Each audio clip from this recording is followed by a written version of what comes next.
सच और झूठ के झगड़े में कितने रिश्ते टूटे हैं। मेरा सच और तेरा सच दोनों के सच झूठे हैं। It's the survival of the fittest. सही बात है। आप चाहे बुद्धि से, अगर आप शरीर से ताकतवर नहीं हो तो आप बुद्धि से ताकतवर बनोगे।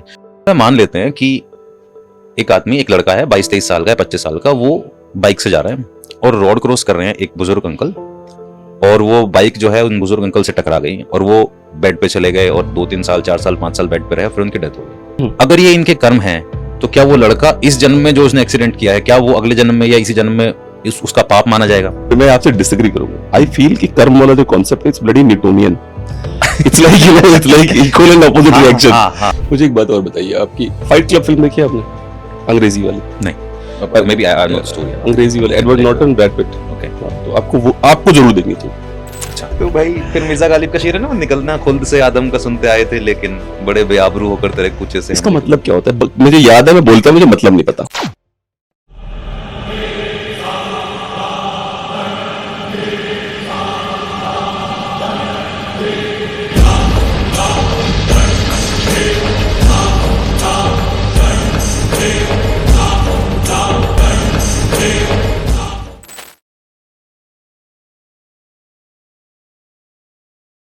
मैं जी न्यूज पे जब ऑपरेशन पाखंड जैसी एक सीरीज चल रही थी, अच्छा, I saw you on that. हाँ, जी न्यूज पे वहां पे एक बड़े गेस्ट रूम में जब मैं बैठा था तो एक साइंटिस्ट थे, सृजनपाल सिंह कलाम, सृजनपाल कलाम। So he used to assist Dr. Kalam.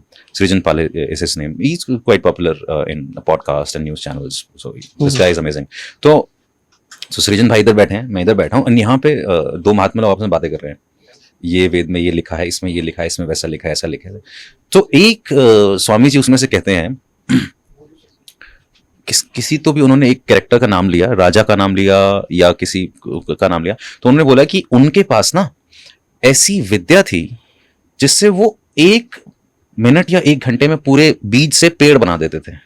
तो वो उसको साइंटिफिकली एक्सप्लेन करते हुए कहते हैं कि वो उसके जो रीजनरेशन पावर है उसको मल्टीप्लाई करके उसके एटॉमिक्स को ये वो। Now me from a magician point of view I know कि वो ट्रिक क्या है। Srijan from a scientist point of view knows ये बातें क्या हो रही हैं, and this guy is so convinced. तो मैंने बोला पर ये तो बड़ी कमाल की बात है। तो उसने बोला पर ऐसी चीजें आपको डिकोड करनी मुश्किल है ना, आपको समझना पड़ेगा, डिकोड करना पड़ेगा उनको। वो जिस तरीके से लिखी गई हैं बातें आज उनके सही मतलब ही नहीं पता चलते। मैंने बोला तो इसीलिए हम आम इंसान आप ही की तरफ देखते हैं। तो वो मुझे पलट, तो यार वैसे ही वो बाबा था, ऊपर से आप उसको ईगो और बूस्ट कर रहे हो। भाई वो पढ़े लिखे इंग्लिश में बात करने वाला आदमी, डॉक्टर पे लगाया हुआ नाम के सामने। फिर एकदम से वो कहता है कि लेकिन यही तो खासियत है, मैं जो पढ़ चुका हूं वो मेरा ज्ञान है, आपको खुद खोजना चाहिए। तो मैंने बोला पर इवन अगर मैं ये देखूं कि मैं नर्सरी क्लास का स्टूडेंट हूं और मुझे अभी लिखना पढ़ना नहीं आता है, तो रिलीजन के मामले में या इस एंशिएंट साइंस के मामले में मुझे लिखना पढ़ना नहीं आता है, तो मैं आपकी तरफ इसीलिए उम्मीद से देख रहा हूँ। और आप कह रहे हो कि बेटा वो देखो उधर पेन रखा है, वो उधर नोटबुक रखी है, जाओ लिखना शुरू कर दो और किताब उठाओ और पढ़ना शुरू कर दो।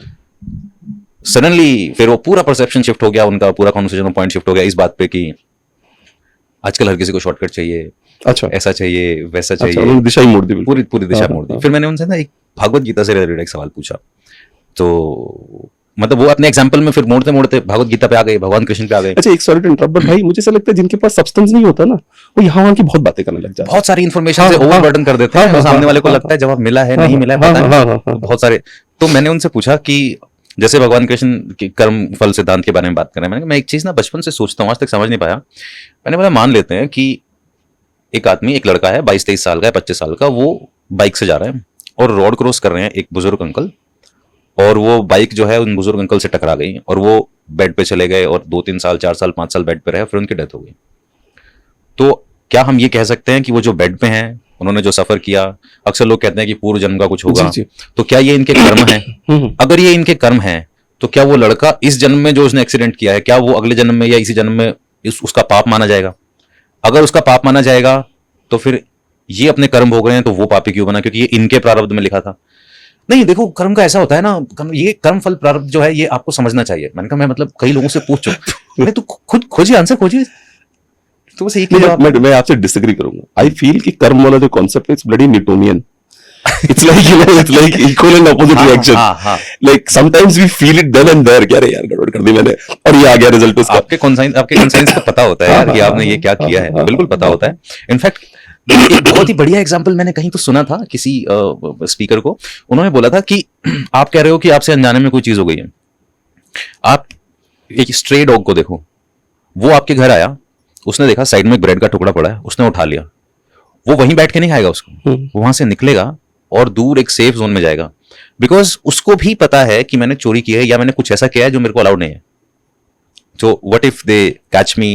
What if they beat me? Or maybe he knows human will better. जो भी तक, हाँ. Maybe he knows they will beat me for sure. They know human. और उनके previous experiences भी ऐसे रहे हैं ना हर species के. Now the point is, उसके conscience को भी पता है कि यहाँ कुछ तो ऐसा हुआ है जो गलत है. And हम कह रहे हैं कि नहीं हो गया, नहीं ये सही नहीं था, पर मुझे उस वक्त पता नहीं था, अब मुझे समझ में आ रहा है. तो आई फील कर्म का सिर्फ इतना सा ही कॉन्सेप्ट है. हर वो चीज जो आपके को करते, जिसको आप कर रहे हो, हर वो एक्शन जिसको आप कर रहे हो, अगर आप उसमें ग्राउंडेड फील करते हो on all levels, conscious, subconscious, grounded feel करते हो, and you feel that you are doing it and it's not harming anything, I feel that action gives you productive results. And if you are doing something which you feel guilty about, even if that is the best thing in the world, that will not give you good result. So see, भगवान कृष्ण ने क्या किया अर्जुन के साथ, उन्होंने पूरी भागवत गीता में उसको कन्विंस किया ये कहने और कराने के लिए कि जो तू कर रहा है मैं तेरे को उससे मुक्त कर रहा हूं. गिल्ट खत्म कर दिया, अपराध बोध ही खत्म हो गया. वो कह रहा है कि नहीं सामने मेरे दादा हैं, कह रहे हैं कौन दादा है भाई, वो मैं ही हूं. नहीं नहीं मेरे भाई हैं, कौन भाई हैं भाई, वो मैं ही हूं. नहीं वो मर जाएंगे, वो मर चुके हैं, मैं मार चुका हूं उनको, और तू कौन सा हीरो है, तू कहां मार रहा है, मैं ही मार रहा हूं. सो उन्होंने उसको इतना ज्यादा ये फील करा दिया कि तू जो कर रहा है, जो करेगा, जो करता आ रहा है, उसमें तू तो है ही नहीं, तेरा कोई योगदान ही नहीं है. Now can you think he convinced a man to kill his own kins? He caused him mass destruction from both sides, and yet he set him free from all the guilt and all the pain. And now still आज तक भी हजारों सालों के बाद भी we feel कि वो धर्म और अधर्म के खिलाफ बहुत बढ़िया लड़ाई थी. नहीं, बट अगर आप उसमें जो एंगल मुझे लगता है जहाँ पे मैं कन्विंस हूँ भगवान कृष्ण के इन विचारों से, वो बहुत अर्जुन आस्क से प्रिसाइजली कि क्यों बोल रहे हो मारो, राइट. तो वो जो सबसे पहला रीजन, बाद में तो आत्मा परमात्मा में ले जाता है, सबसे पहला रीजन वो यही देते हैं कि जो ये महिला है द्रौपदी, ये तुम्हारी पत्नी है, तुम सर्वश्रेष्ठ धनुर्धर हो, मेरी बहन है, मेरे पास ऐसा कुछ नहीं जो ना पा जाऊं मैं दुनिया में, राइट, ठीक है. वो युधिष्ठिर की पत्नी है. अगर ये दुर्योधन उसको नंगा करने की सोच सकता है भरी सभा में, तो साधारण महिलाओं का क्या होगा? अगर इसका मन इतना बढ़ गया है कि इतनी सम्राट घर की महिला को भी नंगा करना चाह देता है, तो बाकी महिलाओं क्या होगा? इसलिए जो ये समाज ये उत्पन्न करेगा, वो समाज एकदम विभत्स होगा, इसलिए इसको मार डालो, खत्म कर दो, नई उत्पत्ति करेंगे. और उसमें एक और इंटरेस्टिंग था, Arjun asked him what will happen to the one संकर्स. और ये सवाल मेरे मन में अभी भी है. World war 1, world war 2, we lost all the great man, and what we have is woke shit. Right. कहां से आ रहा है ये वो? क्योंकि जो मतलब 1-1, 1.5 करोड़ मर्दों का मरना, जो पॉपुलेशन टोटल 1 बिलियन है दुनिया की, आप समझ, और बेस्ट जो होगा जो जाएगा लड़ने. कौन जा रहा है लड़ने? जो बेस्ट है, जो सबसे पावरफुल, ताकतवर है. तो मैस्कुलिनिटी अगर खत्म होगी तो भैया बहुत पहले होगी, उसके रिजल्ट देख रहे हो अभी आप. जो बात अर्जुन महाभारत में भगवान कृष्ण भी कहता है कि वन शंकर पैदा होंगे, सारे मर्द अगर मर गए यहाँ क्वालिटी वाले, तो वो है you are saying something. So no this is like, जैसे आपका ये व्यू पॉइंट मैं वही कहने की कोशिश कर रहा हूँ कि हम सही और गलत को किस आधार पर जान सकते हैं, हम सही और गलत को किस आधार पर जान सकते हैं. क्योंकि हो सकता है वो, जैसे अभी शायरी की बात हो रही थी, तो मैंने मेरा एक शेर है कि सच और झूठ के झगड़े में कितने रिश्ते टूटे हैं, मेरा सच और तेरा सच दोनों के सच झूठे हैं.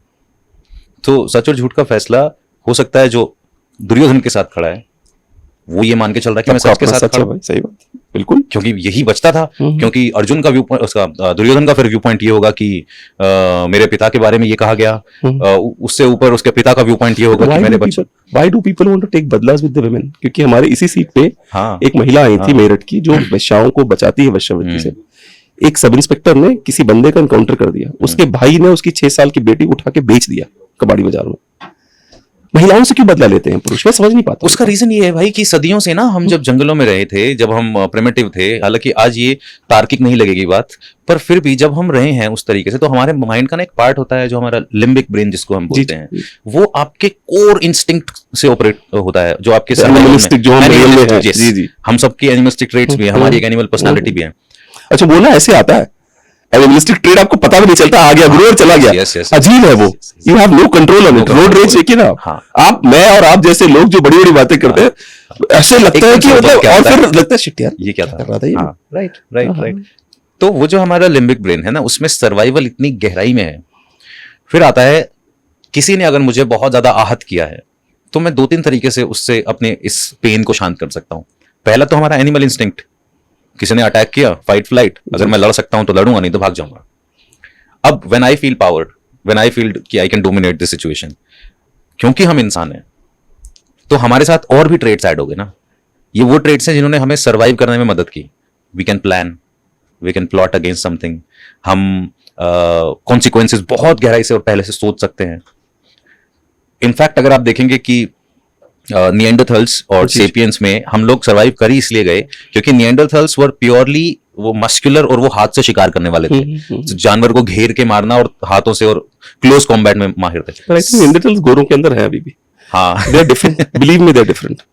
तो उन्होंने और सेपियंस ने क्या किया, नहीं भाई लड़ेंगे नहीं, प्रोजेक्टाइल वेपन बनाते हैं, दूर से फेंक के मारेंगे, कुछ पत्थर मारेंगे, गुलेल मारेंगे।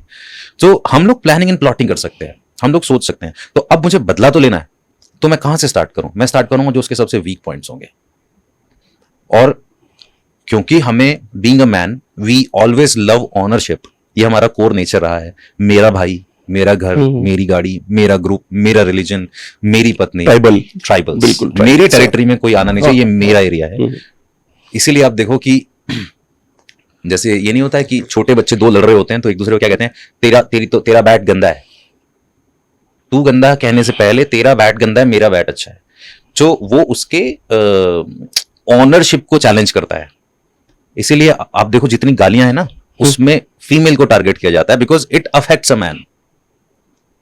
अब आदमी क्या करता है, प्लानिंग प्लॉटिंग करके वो रिवेंज लेने का जो तरीका है, अगर तो वो फेस टू फेस लड़ाई कर सकता है तो वो लड़ेगा, नहीं लड़ सकता तो सोचेगा इसका नुकसान कैसे किया जाए। पैसे का नुकसान ठीक है झेल लेगा, शरीर का नुकसान ठीक है झेल लेगा, ऐसा नुकसान जो पूरी जिंदगी इसको याद रहे। सही बात है। तो फिर वो आप ऐसी खबरें सुनते हो, किसी का बच्चा उठा के मार दिया, किसी की बहन को उठा के बेच दिया, हाँ फॉरएवर।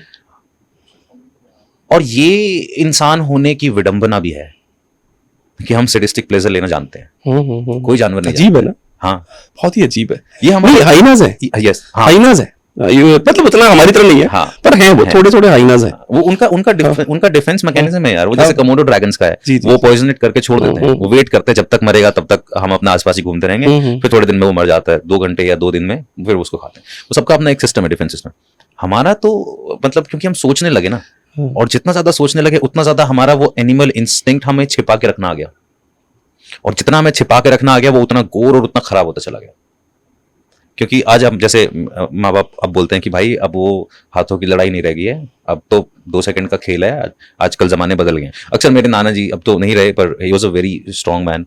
तो मुझे अब भी याद है कि वो सब कुछ ही built everything with on his hands, zero से स्टार्ट करके। तो वो मुझे ना, जब हम छोटे थे तो एक दिन मुझे बोलते हैं कि इधर। तो उन्होंने मेरे हाथ में एक तौलिया दिया, बोला इसको निचोड़ना है। तो छोटा था, मैं निचोड़ना चालू किया। तो अब मैं बोला ये इससे ज्यादा नहीं हो रहा है, छोटा था मैं। तो उन्होंने बोला जान होनी चाहिए, ताकत होनी चाहिए, ऐसा होना चाहिए। अब वो मुझे मोटिवेट करने के लिए क्या रीजन दे रहे हैं, तेरी एक बहन है, कल को तू उसके साथ स्कूल में जाए, तेरे को पता चले तेरी बहन को कोई परेशान कर रहा है, तेरे हाथ में इतनी जान होनी चाहिए कि अगर तू किसी का हाथ पकड़ ले, किसी का गला पकड़ ले, तो उसको पता चल जाएगा किसी ने पकड़ा है। क्या बात है। It motivates you for sure. It motivates you for sure. Right? Now coming कि भाई मेरे नाना से आ रही है, जो घर के बड़े हैं उनसे ये बात आ रही है। तो नाउ आई कैन रिलेट। उस टाइम वो जो वर्क शीट थी वो ये थी कि ऐसा नहीं करना चाहिए किसी के बारे में, वैसा नहीं करना चाहिए। नाउ आई अंडरस्टैंड कि भाई ये it's the survival of the fittest. सही बात। आप चाहे बुद्धि से, अगर आप शरीर से ताकतवर नहीं हो तो आप बुद्धि से ताकतवर बनोगे। आप चले जाओ साउथ इंडिया, आप देखो वहां आपको साइंटिस्ट क्यों मिल रहे हैं, आपको इंजीनियर्स क्यों मिल रहे हैं, डॉक्टर्स क्यों मिल रहे हैं, आपको वहां पढ़े लिखे लोग क्यों मिल रहे हैं जो एक्सट्रीमली रेडिकल भी हो सकते हैं पर्टिकुलर चीज को लेके। नहीं, बट साउथ में कुछ गैंग्स हैं जो बहुत ज्यादा एक्सट्रीम है, जो गैंग वॉर जो करती है, they are like brutal gangs तो एवरीवेयर है। बट अच्छा आप उसमें भी देखो ना, उनका फिर अपना एक अलग दबदबा है ना। उन्होंने अगर ताकत में भी हाथ डाला है तो अलग तरीके से। क्या है, आप देखो कि अब हम नॉर्थ इंडिया वाले जो हैं, हमारे यहाँ का जो खान पान है, जो ज्योग्राफिकल जो हमारा रहन सहन रहा है हमेशा से, वो रहा है मोटे अनाज पे बेस्ड। मोटा खाना, मोटा अनाज। तो हमें चाहिए होता था ऐसा खाना जो सुबह एक बार एक मील मिल जाए, सारा दिन फिर मुझे हल चलाना है तो मुझे फिर जरूरत ना पड़े पूरा दिन। उससे होता यह था कि हम एनिमल प्रोटीन पे, एनिमल फूड पे धीरे धीरे डिपेंड होना स्टार्ट हो गए। बहुत सारा घी, बहुत सारा मक्खन, दूध, लस्सी। अब वो टेक्निकली मेरा फूड तो है नहीं। गाय का दूध गाय के बछड़े को बड़ा कर सकता है, मुझे नहीं कर सकता है। तो मुझे क्या करेगा, मेरे ऑर्गन्स को बड़ा करेगा, मेरे टेस्टोस्टेरोन बहुत कम एज में बढ़ा देगा, फिर चाहे मैं मेल हूं या फीमेल हूं। सो बॉडी हेयर आ जाएंगे, एग्रेशन बढ़ने लगे। वो उसके हार्मोन्स हैं जो मेरे हार्मोन्स को झेल नहीं पा रहे, मेरे हार्मोन्स उसको। उधर क्या है, क्योंकि आप एनिमल पे दूसरे तरीके से डिपेंड हो, you simply pet them, cook them and eat them. तो वहां पे आप बच गए, क्योंकि एनिमल प्रोटीन या मांसाहार तो हम जब जंगलों में रह रहे थे तब से सर्वाइव करता रहे ना उस पर। तो ये एक मेजर डिफरेंस आया। तो यहाँ ये होता चला गया कि हम लोग शरीर से तो बड़े होते चले गए, 6 फुट, 6.5 फुट, 7 फुट। हमारे यहाँ पे हिंद केसरी होते चले गए, जी जी, पहलवान होते चले गए, गामा पहलवान होते चले गए। उधर क्या है, फिर उधर मिसाइल मैन होते चले गए। उधर फिर उसके पीछे वो भी रीजन है, राइस वाला रीजन भी है शायद। राइस इजी टू डाइजेस्ट है, इजी टू डाइजेस्ट है, ग्लाइसेमिक इंडेक्स पे बहुत कम है, और वैसे वेदर वैसा है। हाँ, वहाँ पानी होल्ड करना आपकी बॉडी को जरूरी है। तो आप चावल खाते हो तो आपकी रसम देखो, सांबर देखो, आप जितना भी खाना देखो सारा पतला है। और स्पाइस बैलेंस्ड करने के लिए वो लोग मीठी नमकीन चटनी ऐड करते हैं। चटनी अवले बेसिकली, जो आयुर्वेद जिसको अवले कहता है, अवले एक बहुत ही बेस्ट फॉर्म है अगर वो सही कॉम्पोजिशन में बनाया जाए तो। अच्छा, आप देखो कि पुराने जमाने के, शायद आपने भी अपने घर में देखा होगा, बुजुर्गों को बुखार हो जाता था, वो तेज लाल मिर्च की चटनी गार्लिक वाली बना के, मेरे तो नाना जी करते थे, अगर कभी फीवर हो जाता बहुत तीखी सी लाल मिर्च की चटनी और 2 रोटी उसके साथ खाई, पूरी बॉडी तप रही है, एकदम मुंह जल रहा है, कंबल उड़ा सो गए, बुखार साफ, कोई क्रोसिन नहीं, कुछ नहीं, कोई पैरासीटामोल नहीं, कोई दवाई नहीं। पर मुझे लगता है भाई बुखार का रूल ही शायद यही है ना कि वो आपके अंदर अननेसेसरी बैक्टीरिया को मारना चाहता है, इसलिए टेम्परेचर बढ़ा रहा है। But doctors have scared us, they have scared us, we were not scared. Mohandas Gandhi ji की एक कहानी बहुत इंटरेस्टिंग है, बाद में उन्होंने उसको खूब भुनाया और दुनिया को बोला मैं बहुत बड़ा महात्मा हूँ। उनका एक पुत्र था रामदास शायद, जिसको बहुत हाई फीवर रहता था, और मुंबई में रहते थे, जहाँ पे उनका घर देखा होगा आपने, समुद्र से बिल्कुल बगल में। तो वहां पे वो रहते थे, तो वहां पे उनके बेटे को हाई फीवर था, और इन्होंने जिद कर रखी थी कि मैं कोई भी ऐसी दवा नहीं खिलाऊंगा अपने बेटे को जिसमें नॉनवेज हो। याद होगा आपको कहानी है। तो अंत में क्या किया उन्होंने, उसको गीले कपड़े में बेटे को बांध दिया और बीवी को बोला अगर बच गया तो ये बच जाएगा, और कपड़ा तो बंधा ही हुआ इसके ऊपर। And then he went to walk on the sea, when he came back the son was smiling laughing with mother, and again वही वाली बात है। हाँ, तो बेसिक तो वही पॉइंट है ना कि नेचुरल जो अवले है वो आपको इस तरीके से हेल्प करता है। तो अब जो वहां पे लोग हैं उनके पास, क्योंकि 6.5 फुट के आदमी से लड़ने के लिए अगर शरीर में ताकत नहीं है तो फिर वो बुद्धि से मारेगा उसको। तो वो क्या करेगा फिर वो ऐसी चीजें ढूंढेगा, ऐसे रास्ते ढूंढेगा। तो जो भी हमारे एनिमल इंस्टिंक्ट, अच्छा इसीलिए मिसाइल्स बन रही है। हाँ, राइट, यू कैन से। हाँ, अच्छा एक और भी था, मैंने उसकी बुक पढ़ी। अब देखो ना हमारे यहाँ कैसे वेपन होते हैं। हमारे यहाँ गदा होती है, हाँ बिल्कुल। हमारे यहाँ डंडा होता है जो क्लोज कॉम्बैट में काम आता है। हमारे यहाँ लठमार होते हैं। उस तरफ कौन होते हैं? अब देखो वहां पे क्या बन रहा है। वहां पे कलरीपायटू एक मार्शल आर्ट फॉर्म है। अच्छा, कलरीपायटू जो वन ऑफ द एंशिएंट, जिससे कुंग-फू भी डिराइव हुआ है। तो कलरीपायटू में ऑलमोस्ट सभी वेपन है जो आज वुशु में भी यूज होते हैं, ताओशी में भी, बहुत सारे अलग अलग कॉम्बैट्स में यूज होते हैं। बट मेनली कलरीपायटू योगा को बहुत कॉम्प्लेक्स तरीके से मिक्स करके एक्सट्रीम फ्लेक्सिबिलिटी, लॉन्जिविटी, जंप करते हैं, हाँ, वो सब चीजें, और वेपन जितने भी हैं वो इतने लाइट हैं कि वो आपको चलाने में आसानी है। अपने यहाँ पे क्या है, नॉर्थ इंडिया साइड में पकड़ में आ जाए एक बार फिर तो एक, मतलब वही हमारा ये नेचुरल इंस्टिंक्ट है। हाँ, हम अगर लड़ाई होती है तो पकड़ना जरूर चाहते हैं, बेटा बस पकड़ में आ जाए, तुझे बताता हूँ मैं। भाई कांटेक्ट ना इमोशंस को एक्सप्रेस करने का बहुत ही एक डीप तरीका है ना। आपको पता है, आप 6 महीने का बच्चा आपकी भाषा नहीं समझेगा, पर आप उसको गले लगाते हो, आप उसको किस करते हो, बिकॉज एक्सट्रीम लेवल पे इमोशंस जब भी एक्सप्रेस किए जाते हैं वो शब्दों के बिना किए जाते हैं, उसमें सिर्फ गेस्चर्स होते हैं। That's how this is also one of the example हमारी एनिमलिस्टिक ट्रेट का। जी जी। तो गुस्सा आते ही हम थप्पड़ क्यों मारना चाहते हैं? We want to touch the other person, और अगर सामने वाले को नहीं मार सकते हैं तो you must have seen people hitting the wall, बिल्कुल, गुस्सा निकालने के लिए हमें कुछ तो डिस्ट्रक्टिव करना है उस टाइम पे जिसमें हमारी बॉडी इन्वॉल्व हो। So that's the reason. तो ऑन द अदर हैंड जो प्रे करने वाले हंटर्स होते हैं, दे आर वेरी स्मार्ट, जैसे they wait for the right moment. तो हमारे यहाँ का ये जो नॉर्थ इंडिया का इस एरिया का पर्टिकुलरली, तो सब हमारी अपब्रिंगिंग, हमारी जनरेशनल से अपब्रिंगिंग ऐसी है। इसमें मुझे ऐसा लगता है कि जो मैंने जो पढ़ा है अभी, सेपियंस नाम की किताब है, वो हरारी होगी, आप शायद आपने पढ़ी होगी, तो उसमें बहुत सही लिखता है कि बॉडी में ब्लड का कंटेंट फिक्स्ड होता है, वो इधर ले आओ या सेक्स की तरफ ले जाओ, and hence when your brain becomes a ghost town, yes right, and you sexually active, you are dumb, and we say कि ऐसे कैसे कर दिया इसने, वी से दैट, राइट। एक बीजेपी लीडर है बेचारा, वो सड़क पे कुछ करता हुआ पकड़ा गया, I don't know you have seen that story about, अच्छा, तो वो सड़क पे कुछ एक्सपेरिमेंट कर रहा है अपने किसी महिला के साथ में, सड़क पे, मतलब हाईवे पे यार, और हम मैं ये बात जो बोल रहा हूँ अभी, you never know, I might do it because when your brain is a ghost town, hormones hijack your intellect if you don't have any control over it. Even you have control over it. Let me also add to it, if you have too much control in your brain, you will not live life. मैं वही बोल रहा हूँ, even if you have control over, आप अपने आप को कितना भी ट्रेन कर लो भाई, फिर भी आपके अंदर 1% वाली पॉसिबिलिटी रहती है कि आपने जिस चीज पे पूरी जिंदगी अभ्यास किया आप उसमें चूक जाओगे। जैसे आदि गुरु शंकराचार्य और चंडाल की कहानी। जी जी बिल्कुल।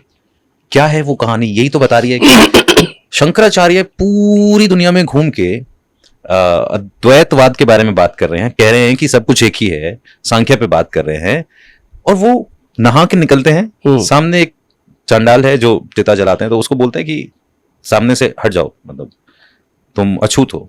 तो जैसे ही शंकराचार्य कहते हैं कि सामने से हटो, शायद उनके लोग कहते हैं। हाँ, मतलब पॉइंट ये है, you don't know, there is a big political mess in that. ओह अच्छा, You हाँ, can't say शंकराचार्य ने नहीं कहा होगा, या जो भी क्रक्स ही है स्टोरी का। जी जी, वो कहता है कि हटना किसको है, शरीर को या आत्मा को। हाँ, एंड ये वो मोमेंट है जब शंकराचार्य और उनके शिष्य उस थॉट में जाते हैं, क्या पूरी जिंदगी इसी का तो प्रचार कर रहा था मैं, how could I miss on this. ऐसे ही मेरे नानी एक कहानी सुनाती थी कि वो कहते नहीं डूबने वाला तैराक भी हो सकता है। मेरे दोस्त है अश्विनी मित्र, उसका एक शेर है, कोई गूंगा, कोई चुप है तो जरूरी नहीं वो गूंगा हो, डूबने वाला तैराक भी हो सकता है। तो मेरी नानी एक कहानी सुनाती थी कि हरियाणा में एक बहुत प्रचलित गुरु चेला हुए हैं गोपीचंद भर्तृहरि। तो भर्तृहरि ने जब भर्तृहरि तो जब उन्होंने संन्यास ले लिया, तो अब ये किंवदंतियां हैं, पता नहीं सच है कि छोड़ नहीं, कहानी तो इस तरीके से।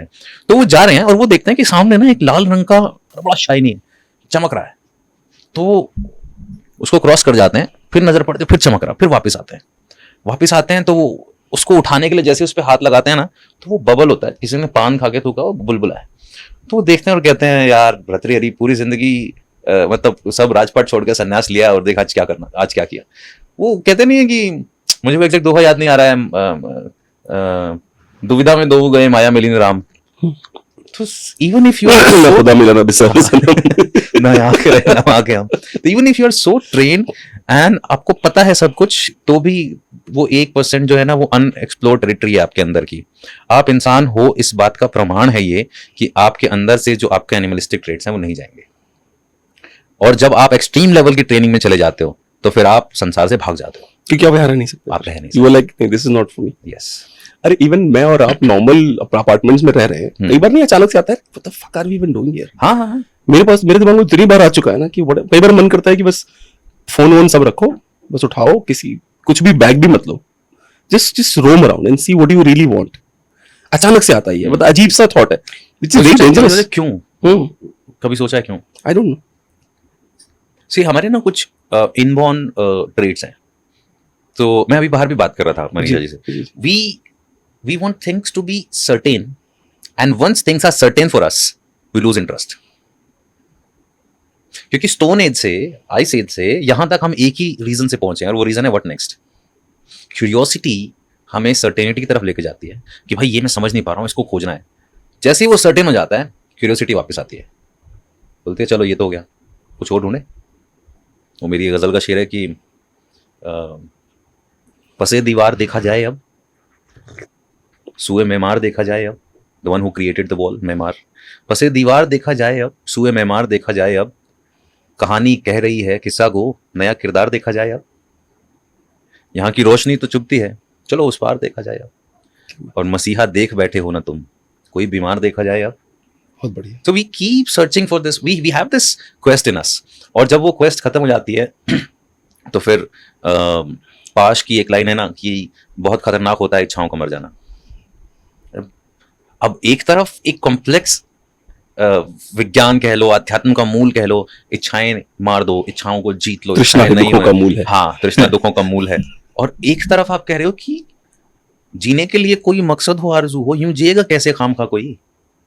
If you don't have any purpose, you don't have anything, who would you live for?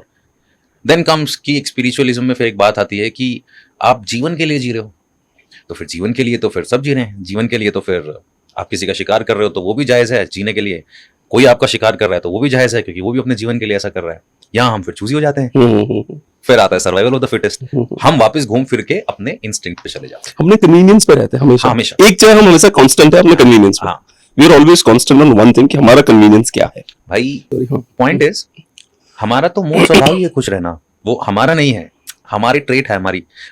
हम क्यों किस चीज के पीछे भाग रहे हैं? देखो, why do people commit suicide? People commit suicide because given circumstances में उनको ये लग रहा है कि अब ना इस दुख का अंत सिर्फ एक ही बचा है।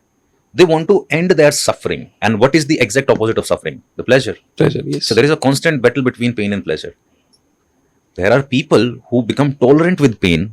वो उनका लेवल बढ़ता जाता है, उसको झेलने की क्षमता बढ़ती जाती है, धीरे धीरे वो उनके प्लेजर को फीड करने लगता है। Now on the other hand फिर आता है योग, अध्यात्म, शरीर को फिट रखने के तरीके, आपका लाइफस्टाइल। वो कहता है कि प्लेजर को भी बैलेंस कर लो, पेन को भी बैलेंस कर लो। अब जैसे बुद्धिज्म का तरीका है, बुद्ध की जो मूलभूत बातें हैं उनमें से एक है कि द लाइफ इज सफरिंग। वो शुरू यहां से हो रहा है कि जीवन जो है वो तुम सफर करने आए हो, सफरिंग तो होगी ही होगी। एक तरफ फिर चारवाक आते हैं, वो कहते हैं लाइफ इज अ सेलिब्रेशन। अब फिर एक तरफ आदि गुरु शंकराचार्य आते हैं, वो कहते हैं न तुम सुख हो न तुम दुख हो, साम्यवाद। फिर आते हैं अष्टावक्र, वो कहते हैं तू जो है उसको जान, जैसा है उसमें रह। वो अष्टावक्र की मानो तो आपको कुछ खोजना ही नहीं है, बैठ गए यही हो तुम, खत्म। The other is hell. When you start seeing others, when you start seeing other situation, people, circumstances, you'll start finding yourself where you fit in. And this brings a comparison. And when the comparison comes in, you are being operated by your mind. And he says neither you are your mind, nor you are your heart, nor your body, nor your soul. You are what you are.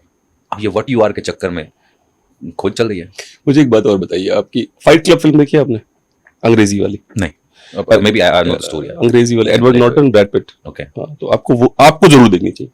अच्छा। क्योंकि उसका जो सिद्धांत है उस film का, उस film में ये दिखाया गया है कि Dubey is just a bloody blanket. Right. ये दिखाया गया उसमें, Dubey is just a bloody blanket and Sony is just a television. We end up owned by the things we own if we go crazy in that direction. Right. तो उसमें एक scene है कि वो ब्रैड पिट बोलता है Edward Norton से कि one thing which do not frustrate me is not the terrorism happening in different countries or the war. Why the fuck somebody else's name is on my underwear? That frustrates me. Right. Or a remote with 500 channels, you know, or you can see the great acting on his face, you know, it's like, why is this frustrates me more. I'm not scared of bombs and war. This frustrates me more.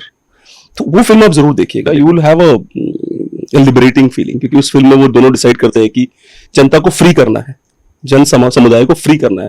पहले सोचते हैं कि government उड़ा देते हैं, अच्छा, ठीक है, पर इसलिए गवर्नमेंट नहीं उड़ा सकते। फिर सोचते हैं कि सोचते अंत में आते हैं कि सारी समस्याओं की जड़ में बैंकिंग इंडस्ट्री है, तो सारे बड़े बैंकिंग इंडस्ट्री के जहां पे इनका मेन डेटा रखा गया है, ठीक है, जहां इनका मेन डेटा रखता है, क्योंकि डेटा उड़ा दिया तो पता ही नहीं किसी क्रेडिट कार्ड कौन कितना वो करता है, सो एवरीबॉडी ओनली फ्री, ठीक है, तो वो लास्ट में उड़ा देते हैं। बट इसमें एक वो भी है, इस फिल्म के अंदर एक सस्पेंस भी है जो मैंने ब्रेक करना चाहता हूँ, फिल्म देखिएगा, ठीक है। एनीवेज, तो वो क्या करते हैं, वो डिसाइड करते हैं कि हम क्रेडिट कार्ड की सारी कंपनियां उड़ा देंगे, उससे क्या होता है। अच्छा, बाय द वे, इस फिल्म 2005 में शायद आई थी। इस फिल्म के बाद क्रेडिट कार्ड कंपनियों ने अपना डेटा डाइवर्सिफाई कर दिया। What if this happens in right after this movie they decided कि इंडोनेशिया में रखेंगे, इंडिया में रखेंगे, वहां रखेंगे। अमेरिका में एक जगह नहीं होगा हमारा डेटा, पहले एक जगह होता था। इस फिल्म के बाद उन्होंने डिसाइड किया पूरी दुनिया में ले आएंगे डेटा सारा अपना। Power of an idea. हाँ भाई, वो अपना वो वाला शेयर सुनाइए जो आपने एक बार सुनाया था, you know, it was such a wonderful share. By the way, आपका वो वीडियो मैंने कम से कम 10 लोगों को भेजा होगा, अच्छा, जिनको मैं जानता हूँ कि I don't send in the groups, sometimes I send in the groups as well, but वो मैंने उनको भेजा जिनको मुझे पता है कि इनको पता है शेयरों के शेयर सारी पढ़ते हैं। और दूसरा ये था कि I shown it to my wife, to my gym coach, literally, कि मतलब बैठो पहले सुनो ढंग से इसको, ठीक है। फिर वो such good lines which you wrote in that. Thank you भाई, amazing good lines which you wrote in that. शेयरों पे जाने से पहले एक सवाल का जवाब दीजिए, you are bloody so much talent you have, when are you planning to zero down on one, or what the hell will happen over a period of time? ये समझ में नहीं आ रहा, क्योंकि अनलिमिटेड टैलेंट हो रखा है, इधर भी है, करना क्या है भाई? This is the beauty of life. Again ना, मैंने वही बताया ना कि हम लोग सर्टेनिटी के पीछे भागते हैं। I am not running after certainty, I don't see my self doing one thing for my entire life. And दूसरी बात, अगर आप देखोगे कि everything that I do is the extension of what I have in my core. मैं फंसूंगा तो वहां ना, जब मैं अपने कोर से हटके कुछ ऐसा कर रहा हूँ, तो जब मैं अपने कोर के साथ ग्राउंडेड होकर कुछ ऐसा कर रहा हूं जो उसी का एक्सटेंशन है। जैसे I am hypnotist, hypnotherapy is all about what you say, how to say. So when they are under and you guide them, your voice, your voice modulation, pitch, selection of words, you create an imaginary word in their mind. उसके लिए क्या चाहिए? You need to be creative, you need to understand human emotions. So आप देखो कि poetry, hypnotherapy, magic, ये सब एक दूसरे से जुड़ रहे हैं। है क्या? Expression of my inner core through different mediums. So that's it. So I don't think मैं बहुत सारा talented हूँ। मुझे लगता है मैं एक जो चीज़ जो कर रहा हूँ ये उसी की expansion और extension है। एंड दैट इज मुझे तो लगता है कि मुझे तो कई बार आपकी कई अलग अलग चीजें देख के मुझे ऐसा लगता है this man is he can be great in any one of them, but yeah, मतलब आप कहीं कह रहे हो कि आपका मेन जो है वो यही है, but I think your main is curiosity. I think that's your main. You're curious. I'm curious, and at the same time I'm not curious. See, curiosity is that fuel जो आपको स्पार्क देके खड़ा करती है किसी एक डायरेक्शन में चलने के लिए, but at the same time I can satisfy that curiosity just by analyzing it inside कि हाँ ये है, let's do it. And then I figure out कि इसके बाद क्या होगा. तब आती है शायरी, तब आती है आप कह देते हो बात को. तो जैसे कर लूंगा जमा दुनिया भर की दौलत ज़र, फिर उसके बाद क्या. तो मामला ये है कि आप सब कुछ करने के बाद फिर क्या करोगे. अब लोग है ना आमतौर पे बात करते हैं जीवन और मृत्यु की. मैं कह रहा हूं सारा मसला उसके बीच का है. आप पैदा हुए, आप एक दिन मर जाओगे, ये दो अटल सत्य हैं, आप इनको टाल नहीं सकते. आप फिर से पैदा होगे, फिर से मरोगे, ये भी एक कहानी है. कुछ लोग रीबर्थ में मानते हैं, नहीं मानते हैं. मानने ना मानने से जीवन चक्र नहीं रुकता, क्योंकि पूरी प्रकृति में चीजें बनती हैं. एक पेड़ नीम का काट दो, थोड़े दिन थोड़े साल बाद वहां दूसरा नीम का पेड़ खुद ही आ जाता है. आप जड़ से उखाड़ के फेंक दो, वहां कंक्रीट लगा दो, कहीं ना कहीं अंदर भी एक्सपेंशन चलता रहता है. तो इट मीन्स लाइफ है तो never ending. So this convinces me with the idea of पुनर्जन्म कि भाई मैं ये वाली बॉडी छोड़ूंगा. Maybe I'll be traveling in different form. I'll adopt something else. और ये जो इस जन्म का है ये हो सकता है ये कहीं और से मैं पिक करके ला रहा हूँ. अब इस जन्म में और क्या ऐड कर रहा हूँ, फिर आगे क्या लेके जाऊंगा. तो आई बिलीव ये सब है तो एक साइकिल. एक फोन मेरा बहुत इंटरेस्टिंग बात याद दिला दी आपने मुझे. एक रशियन कंपनी है जिन लोगों ने एक्सपेरिमेंट किया मरते हुए लोगों के ऊपर. So what they tried to do is they tried to map every DNA of their body, like the minuscule things of their body, every particle of their body, thinking कि मरेगा, देखते हैं क्या कम होता है इसमें. ठीक है. तो जो कुछ लोग मरे उनको हवा भी नहीं लगी क्या हुआ क्या नहीं हुआ. तो they were just literally traveling finding out कि हुआ क्या, कि ये जो बंदा है इसकी सोल कहाँ गई, या कि इस तरह के एक्सपेरिमेंट कर रहे हैं. What makes you dead? ठीक है. फाइंड आउट फाइनली पता चलता है कि बाकी फेल्योर पे 2025 में एक बंदा मरता है, लेकिन उसके जो पार्टिकल्स हैं वो लगभग 8 बिलियन लाइट ईयर्स अवे किसी और गैलेक्सी में इनको विजिबल हो जाते हैं. And that's a ground breaking shit, because surprising है ना कि मतलब ही डे इज डेड, बट इसके जो पार्टिकल्स है वो 8 बिलियन लाइट ईयर दूर इनको मिल जाते हैं. और वो तब हुआ है जब गूगल ने अपना वो nonsense, do you know Google has came up with the chip which did so many calculations. मुझे नाम नहीं याद आ रहा गूगल के चिप का. उसने इतने कैलकुलेशन कर दिए कि पता चला कि वो मल्टीवर्स में कैलकुलेशन कर रहा था. वो ह्यूमनली पॉसिबल नहीं है, अर्थ से पॉसिबल नहीं है. एक मिनट, गूगल की सुपर चिप थी ना, एक शायद विलो नाम है उसका गूगल की सुपर चिप का. ठीक है. तो विलो चिप है significantly reduces errors in quantum computing. It operates through superconducting transmon qubits and capable of solving complex. तो इसने एक ऐसी प्रॉब्लम सॉल्व करी जिसमें जब इन्होंने सॉल्व तो कर दी प्रॉब्लम, उस चिप ने सॉल्व कर दी, but when they tried to understand they thought कि ये मल्टीवर्स से डील किए बिना सॉल्व नहीं हो सकती प्रॉब्लम. तो it has dealt with several universes. Answers came from them as well. That's when this problem is solved. ठीक है. मुझे वो ना रशियन कंपनी का, मुझे मैं आपको व्हाट्सएप कर दूंगा उसका नाम और जो उनका रिसर्च है. अमेजिंग, सरप्राइजिंग, वेरी सरप्राइजिंग कि मतलब भैया यहां मर गया बंदा, उसके पार्टिकल्स वहां मिल रहे हैं. तो भी आपने न्यूट्रॉन एंटेंगलमेंट देखा है? हाँ. वो याद है वो जापान का जो वो गोल सा क्या बोलते हैं उसको, दे call it something, I don't know, it's not in my mind. हाँ. बट अगेन सी अब जैसे अभी हम बात कर रहे हैं कंप्यूटिंग की बात कर रहे हैं, या यहाँ से वहां पे चीजें ट्रैक हो रही हैं उसकी बात कर रहे हैं. मेरा मानना है कि दिस इज क्वाइट पॉसिबल. उसका रीजन ये है कि हम अब तक जितना जान पाए हैं, हम एंड में पहुंचे स्ट्रिंग थ्योरी पे. जी. हम कह रहे हैं कि आप हर चीज को खत्म कर दोगे तो वो एक स्ट्रिंग लाइट फॉर्म में, और उसके बाद वहां ना मॉलिक्यूल है ना उसके अंदर वो है, तो वो जाके यूनिवर्स के एक मेटा स्क्रीन उसका पार्ट बन जाएगा उस यूनिवर्स का. और वो टाइम एंड स्पेस से भी बाउंड नहीं है. बिल्कुल. वो टाइम एंड स्पेस के परे है. तो यही बात तो फिर हम शाब्दिक तरीके से कह रहे हैं कि आत्मा ना समय में आती है ना उसमें आती है. और फिर जो लोग हैं जो ये कहते हैं, या जिन्होंने एक्सपीरियंस किया है, नियर डेथ एक्सपीरियंस किया है, या जो पुनर्जन्म की स्टोरी बताते हैं, जब आप देखते हो, पिछली बार भी हमारी बात हुई थी, आपने मुझे किसी लेडी के बारे में एक डॉक्यूमेंट्री भेजा था. तो जब पुनर्जन्म के बारे में जब लोग बात कर रहे हैं तो वो यही तो कह रहे हैं कि मैं उस साल में मरा था, उसके बाद मुझे याद नहीं है, फिर अब मैं सीधा यहाँ पैदा हुआ. जी. अब जो बीच का हिस्सा कहाँ है, वो लाइट फॉर्म में है.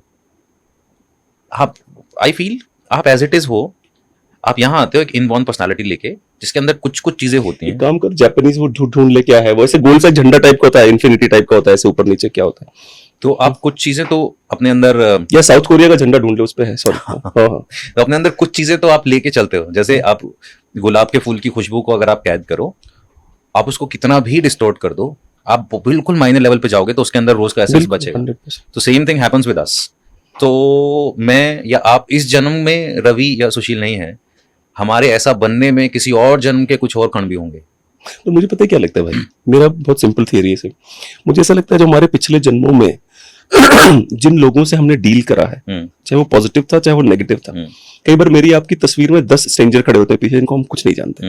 हमें लगता है, मैं ऐसी फोटो देखता हूँ कि आगरा में खड़ा हूँ, 5 स्ट्रेंजर खड़े हैं पीछे, मुझे लगता है क्यों फोटो खिंचवाई मेरे साथ, या क्यों उसी मोमेंट पे खड़े थे पांचों। मेरे दिमाग में आता है शायद ये पिछले जन्म में साथ थे, they just wanted to be part of this, they are not aware of it, I'm not aware of it, they just be part of it, maybe they wanted to be part of our family। Social या universal consciousness है ना भाई। अभी एक बाबा ने मुझे बताया, I don't believe in babas, but let me tell you something, he told me that because of the messes I make in my life and I hurt people and I do that, right, one of my पूर्वज जो स्वर्ग में था उसको निकाल दिया गया स्वर्ग से, according to the बाबा। ठीक है, स्वर्ग में था वो, उसको निकाल दिया गया, अब वो निकल गया है तो वो आके मेरे घर में रहता है, according to the बाबा, वो आके मेरे घर में रहता है, and he is very angry at me कि because of you I'm kicked out of the heaven। ठीक है, तो he is, जैसे मेरे बिजनेसेस टचवुड बहुत से चलते थे और बहुत से नहीं चल रहे हैं, तो he was like कि because of that you are being messed, and he said कि you are not on the street because you like Bajrang Bali and you are a big पुजारी Bajrang Bali, so you've been saved by him। तो उसमें बड़े सारे सवाल भर के आते दिमाग में, you're smiling, I know why you're smiling। ठीक है, I don't believe in him because सवालों के मैं जवाब दे नहीं पाएंगे वो, जब मैं पूछने लग जाऊंगा, you know I'm saying, right? तो बट ऐसी बातें करके ना बाबा आपका क्यूरियस तो कर ही देता है, and what I always think what makes us so curious, ये क्या नाम है इसका, जो बीच में सिंबल है, क्या नाम है, यिन यांग जैसा होता है। हाँ, यिन यांग इज द राइट वर्ड, या यिन यांग। एक तो टाइम में क्या लौटा था क्या कोई एंटेंगलमेंट देख के कि ये बना देता हूं मैं, या फिर आपको लगता है कि अगर आत्मा को पुश किया जाए तो अपने आप दिख जाती चीजें? नहीं भाई, कई बार क्या होता है हम चीजें कर देते हैं, उसके बाद उसको ना हर लेवल पे जस्टिफाई करने के लिए उसके साथ वो जोड़ते जाते हैं, उसके साथ हम उसको साइंस पे जस्टिफाई करते हैं, उसको रिलीजन पे जस्टिफाई करते हैं, उसको एंटेंगलमेंट तो रियल में है ना, like they have shown it. Yes आप एंटेंगलमेंट बड़ा सिंपल कॉन्सेप्ट है ना यार। मैं आपके साथ, हम दोनों भले ही एक साल बात ना करें, but how come we are so connected without even communicating with each other? तो we at moment if we are vibrating on same frequency we get drawn to each other for some reasons, and जहां वो जो for some reasons हैं they are unsaid, उन्हीं का पता करना है some reason क्या है। नहीं, अब देखो for some reasons तो वो स्वर्ग से निकली आत्मा भी आपकी तरफ अट्रैक्टेड है। नहीं यार भाई, प्लीज गो बैक। तो भाई फिर मिर्जा गालिब का शेर है ना, निकलना खुल्द से आदम का सुनते आए थे लेकिन बड़े बेआबरू होकर तेरे कुछ से। इसका मतलब क्या होता है? मुझे याद है, मैं बोलता हूं, मुझे मतलब नहीं पता। खुल्द होता है जन्नत। अच्छा, तो वो कहानी है ना पूरी की, एडम ने ईव के कहने पे, वो सांप के कहने पे ईव ने फल तोड़ा और एडम और ईव ने फल खा लिया, जो कि फॉरबिडन था, मना किया गया था, और उसकी वजह से फिर जन्नत से उनको निकलना पड़ा। तो Adam in Urdu they call it Adam. तो जितने बेइज्जती करा के हम जन्नत से निकले थे ना, वो तो ठीक है, निकलना खुल्द से आदम का सुनते आए थे, लेकिन अच्छा, बड़े बेआबरू होकर तेरे कुछ, उससे भी ज्यादा बेइज्जती हुई है हमारी जब मैं तेरी गली से निकला हूं। अच्छा, थैंक गॉड, आपने मतलब बता दिया, मेरे आज तक नहीं पता था मतलब। मिर्जा गालिब की शायरी तो जब आप उसको खोलने जाओगे तो बड़ी कमाल की चीज है। मैं मिर्जा गालिब को कई बार उनका इतना, उस बंदे का ऐसा लगता है कि क्या लेवल पे स्पिरिचुअलिटी को समझता है वो आदमी। एट द सेम टाइम वो दुनिया की सबसे हल्की बात भी कह देता है, एट द सेम टाइम वो हल्के शब्दों में कॉम्प्लेक्स बात भी कहता है। जैसे वो है बाजीचा अतफाल है दुनिया मेरे आगे, जी जी होता है शब रोज तमाशा मेरे आगे। इसमें एक शेर है, घिसता है जबी रेत, रहता है निहा गर्द में सहरा मेरे होते, जी घिसता है जबी रेत पर दरिया मेरे आगे। जी जी। तो यू फील रेगिस्तान एक बहुत ही बड़ी चीज है, एंड दैट गाय सेज कि क्या है, सहरा मिट्टी में ही तो पड़ा है, और जिसको तुम दरिया कह रहे हो पानी नाक रगड़ के चल रहा है। पानी अपनी अजमत, आसमान से पानी गिरता है तब जमीन पे आता है, कहाँ रहने वाला, कहाँ आया है और नाक रगड़ के चल रहा है। और फिर उनके वो वाला एक शेर से ज्यादा रिलेट करता हूं मैं, क्योंकि I was being part of very poor family. बरसता था 2 घंटे मेघ तो छत 4 घंटे बरसती थी, समझ रहे हो ना? तो मुझे याद आ जाता है अच्छा क्या बोल रहे हैं, उसका मतलब क्या है और वो कैसे लॉजिकल है, क्योंकि जो जिन घरों में वो रहते थे उसी तरह से हमारी भी हवेली है जो राबिस से बनी हुई है, तो उसमें हमेशा दरारें पड़ जाती हैं और पानी उसमें हमेशा टिकता है, और फिर वो 2 घंटे की बारिश है, 4 घंटे बारिश होती है।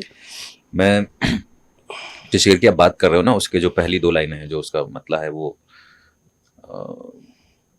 लबे खामोश से पहले यहाँ एक शोर होता था। क्या बात है, मैंने सुना है आपका। मेरे होने से पहले मुझ में कोई और होता था. क्या बात है. Now you keep evolving every moment, at every time you keep evolving, and then you go back and look, यार वो भी मैं ही था, ये भी मैं ही हूँ. जब हम 20s में होते हैं हम कुछ और होते हैं, 30s में कुछ और होते हैं, 40s में कुछ और, 50s में 6. We keep changing, we keep evolving. Scientifically है कुछ हमारे पास जो बोल सके कि हम ये रीजन है कि हम इवॉल्व. जैसे हार्मोन चलिए छोड़िए, सडनली माँ बाप ओवर केयर करना शुरू कर देते हैं जो हम एट द एज ऑफ 35 36, वो कहाँ से आता है? देखो क्या होता है ना, जैसे जैसे हम लोग ग्रो होते जाते हैं, हमारा जो एमिगडाला है वो, जब आप पेरेंट बनते हो तो सडनली आपके अंदर क्या चेंज आता है, आपके अंदर क्यों प्रोटेक्टिव होना और ये सब चीजें जाग जाती हैं. जब आप प्रेग्नेंट होते हो, वाइफ प्रेग्नेंट होती है, तो उसका असर आपके ऊपर भी होता है, बिकॉज आप भी उनके आसपास हो, और वो जो बॉडी उस वक्त कुछ खास फेरोमोन्स रिलीज कर रही है, यू ऑल्सो इनहेल, वो आपको अफेक्ट करते हैं. एंड ऑल्सो बहुत एक्सट्रीम केसेस में एक सूडो प्रेगनेंसी जैसी सिचुएशन क्रिएट हो जाती है. एक मूवी भी आई थी इसके ऊपर जिसमें रितेश देशमुख को लगता है वो प्रेग्नेंट है. अच्छा. सो लेटर ऑन मूवी के एंड में जाके खुलता है कि वो प्रेग्नेंट नहीं है, वो ब्लोटेड फील करता है, और वो इतना ज्यादा अटैच है अपनी वाइफ से कि उसको लगता है वो प्रेगनेंसी मेरी बॉडी का पार्ट है. हमारी body is quite capable of doing so many mysterious. And if you genuinely believe you are pregnant, हाँ, फिर you will start having a similar impact on you. World war के time पे बोलते हैं Poland में जब इतना ज्यादा मास डिस्ट्रक्शन हुआ, वहां आदमियों ने ब्रेस्ट फीडिंग तक किया है सर्वाइवल के लिए, दूध बनना चालू हो गया था उनके चेस्ट में. तो हमारी बॉडी सर्वाइवल के लिए बहुत सारी चीजें खुद से क्रिएट कर सकती है. तो जब आप प्रेग्नेंट होते हो तो वो फेरोमोन्स आपको भी अफेक्ट करते हैं, और जब बच्चा पैदा होता है तो आपके अंदर एमिगडाला सेंसर जो है वो हाइपर एक्टिव हो जाते हैं. एमिगडाला सेंसर हमारा फाइट फ्लाइट रिस्पॉन्स को सेंस करने वाली चीज है, और ये एक स्टडी हुई थी जिसमें देखा गया कि बाप में ज्यादा एक्टिव होते हैं माँ के मुकाबले. उसने पैदा की नहीं किया है उनको, उसके शरीर का पार्ट उस तरीके से नहीं है वो, लेकिन बाप ज्यादा प्रोटेक्टिव होता है, क्योंकि एक तो आदमी होने के नाते उसका वो इंस्टिंक्ट है, जी जी, ऑनरशिप वाला, प्रोटेक्शन वाला, वो leader of the loved ones वाला, protector of the loved ones वाला, प्लस वो फेरोमोन्स, उसका अपना डीएनए का एक्सटेंशन है वो. तो वो सारी चीजें मिलके आदमी के अंदर ज्यादा वो डेवलप होते हैं. अब आप पहले लेवल पे बच्चों के साथ ऐसा ये केयर करना सीखते हो, धीरे धीरे वो बड़े होते जाते हैं, they start developing their lifes. अब पिछले 20 सालों से आप इतने ट्रेंड हो गए हो केयर करने के, अब उनको आपकी केयर नहीं चाहिए, वो पूरा जो वॉइड है वो शिफ्ट होता है पेरेंट्स की तरफ. कब? जब वो बूढ़े होके वापस से बच्चों वाली स्टेज में आने लगते हैं. और ये सबके साथ नहीं होता है, इसका भी, इसमें आपका सोशली एक्वायर्ड बिहेवियर भी मैटर करता है. सब कुछ आपकी इनबॉर्न पर्सनालिटी नहीं है. कई लोग देखो ना, मतलब हाँ, वो बाबा वृद्धाश्रम में पड़े हैं, और लोग इतने नीच हैं कि माँ वृद्धाश्रम में पड़ी है, माँ के नाम पे 150 बीघे जमीन है, ठीक है, वृद्धाश्रम में फ्री पड़ी है माँ, ठीक है, दोनों साइड नीचता है. वो इतने नीच है कि माँ को जब कोई फंक्शन होता है फैमिली तो ले जाते हैं क्योंकि बेइज्जती होगी समाज में, फिर वापस वृद्धाश्रम छोड़ देते हैं. और माँ इतनी नीच है कि अपने बेटे के बारे में एक शब्द नहीं सुन सकती. अजीब बात है, ठीक है. with all due respect, you know what I'm saying? है. How sad is that? It is very sad. पर वही है कि ठीक है, मेरा सच. पर यार आप जो ये बातें करते हो, आपको केवल बस उर्दू में लिखना है बस. Like I just whatever you were just saying a moment ago कि जो पैट्रिक इंस्टिंक्ट्स क्या होते हैं और क्या कहते हैं उसे, मात्रा वाले इंस्टिंक्ट क्या होते हैं, आपको लिखना है बस, शब्दों में पिरो देना बस. People would really enjoy it because it's just what they feel. भाई अब आध्यात्म की बात पे मेरा एक शेर है जी, वो पूरी उस गजल का मूड ही ऐसा है. जैसे ये जो शेर है, मेरे होने से पहले मुझ में कोई और, ये भी स्पिरिचुअलिज्म का ही पार्ट है. बिल्कुल. तो मेरी ये गजल है कि उसमें है, आसमां का रंग बदलना मौसमों की चाल है.